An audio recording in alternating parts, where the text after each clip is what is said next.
Bon vespre. Uns 700 docents de les Illes Balears, després del primer mes de classe, han fet la primera vaga parcial d'aquest curs contra la LOMLOE. Segons Educació, l'han secundat un 5% dels mestres i professors de les illes. S'hi han aturat de 12 a 2 del migdia i han protagonitzat moments com aquests davant del Parlament.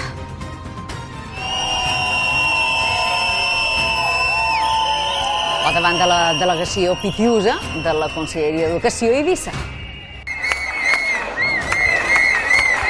Tots han protestat pel que consideren una aplicació precipitada de la nova llei educativa i també per reclamar millores salarials, baixades de les ràtios i més doblers en educació. El conseller Martí March ha anunciat que la setmana que ve es reunirà a la mesa sectorial per presentar diverses propostes i entre elles una de millores salarials, que segons diu servirà per desencallar el conflicte.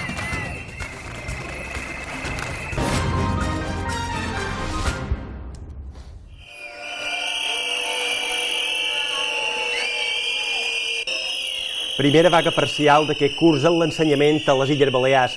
Un docent mestres i professors d'escoles i d'institut s'han concentrat davant les portes del Parlament contra la LOMLOE, la nova llei educativa. D'aquesta manera han volgut alertar que no hi ha recursos suficients per aplicar-la. A més, han reclamat a Educació una negociació real que inclogui una reducció de les ràtios i millores salarials. La protesta ha comptat amb el suport d'USO, el sindicat majoritari en la concertada. Això ha estat al Parlament i s'han fet també aturades parcials i de manera simultània a totes les illes amb la participació d'uns 700 docents. Representen un 5% del total del que fan feina a escoles i també instituts, segons ha informat Educació. I els sindicats avisen que no descarten noves mobilitzacions perquè asseguren se'ls està imposant un nou model educatiu. El conseller Martí March s'ha respost que la setmana que ve, en la mesa sectorial, se'ls proposarà millores salarials que, segons ha dit, serveixin per desencallar la situació. Els centres no estan tranquils, estan molt indignats. De fet, quan un explica les coses ja no te deixen ni xerrar, perquè les paraules dels claustres te trepitgen les teves. Hi ha indignació i és una indignació real. Indignació que ha fet que els docents duguin la seva protesta fins les portes del Parlament, amb la LOMLOE, la nova llei educativa, com a queixa principal. Insisteixen que s'està aplicant de manera precipitada i improvisada, amb molt dubtes i pocs recursos. Els manifestants en reclamen també la davallada de les ràtios, una reducció de les hores lectives, menys burocràcia i una millora econòmica. Nosaltres el que reclamam és sobre-nos a una negociació real on arribarem a acords. Que altres conselleries, que no és de l'educació, arriben a acords, però a l'educació no és així.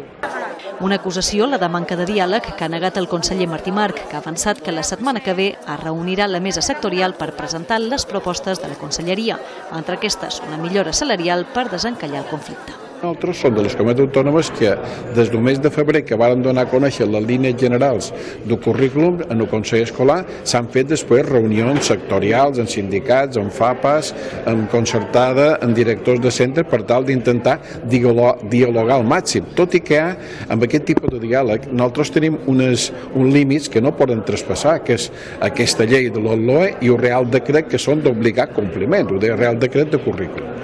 Prèviament, en els centres educatius s'ha dut a terme una aturada parcial, la primera d'aquest curs. Segons el govern, l'han secundat el 5% dels docents. Els sindicats ja han advertit que si no hi ha canvis, les mobilitzacions continuaran fins a final de curs. A Eivissa, poc més d'un centenar de representants del sector educatiu també s'han concentrat davant la delegació Pitiusa de la Conselleria d'Educació. Han cridat ja n'hi ha prou i així no, en contra de l'aplicació del nou canvi en la llei educativa.